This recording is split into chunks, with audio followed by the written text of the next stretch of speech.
What are some of the most important lessons I learnt whilst doing Bitcoin work on location in Soi 6, Pattaya in 2022 and early 2023? Practice celibacy. A celibate man is very difficult to manipulate with sex and love bombing. He will be under 24/7 attack from both tactics. Bar girls are extremely efficient at their jobs. You must view them as a kind of work colleague that you're rubbing shoulders with, whilst keeping them firmly at arm's length and not getting involved in any of their troubles. Don't shit where you eat. It's a business environment. The people working there are at work.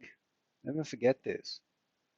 There is a large amount of money flowing through the soy that travels from the pockets of Western men and into the pockets of the girls, the bar managers, and the bar owners. The bar owners didn't have a method to tap into the remittance money supply itself until Bitcoin was created, and especially before BTC Pay Server came along. This has very far-reaching implications for every red light district in the world. I suspect this is why I get a lot of views on my website from Germany and India, whose countries both have large red light districts. The girls' skimpy clothing should be seen as their work attire, because it is. Avoid walking behind the garbage trucks that arrive around 4 o'clock in the morning. It smells really bad. I was waking up at that time, I might add.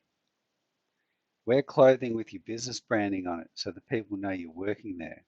Otherwise, you'll be set upon financially. The cop station is just around the corner, and the boys in brown are stationed at the top of the soy. So watch yourself. The transsexuals in Soy 6-1 were all smiles towards me on day 1.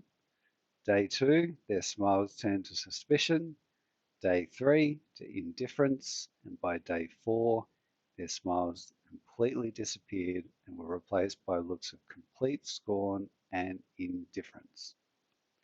All because I acted professionally, for after all, I was at work, just like they were. Don't ask me about days 5 to 14, let alone the rest of the time.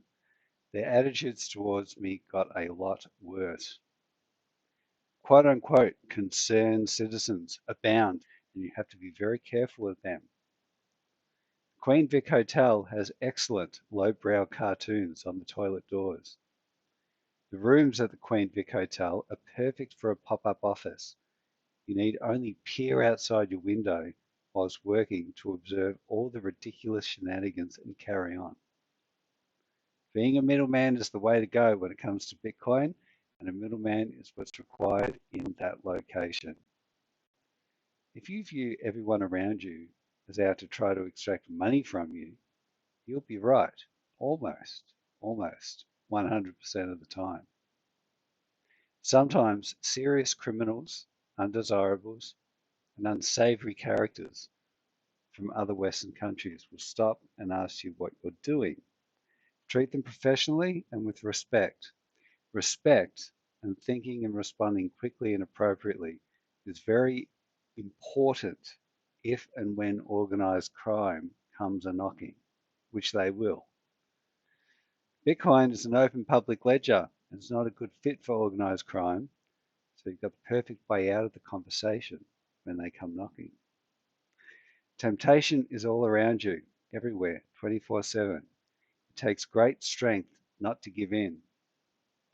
Don't do steroids, even testosterone, because the increase in sex drive will push you over the edge, and you won't be able to work effectively in that environment without giving in to temptation. For other times, go right ahead if that's what you want to do. You can buy steroids at a lot of the chemists just by walking in and asking for them. Now, I could go on and on about all of this sort of stuff. There's just so many important lessons I learned whilst working there. What other districts in the world can an academic like myself learn such street smarts? It's the world stage, after all, for this kind of stuff.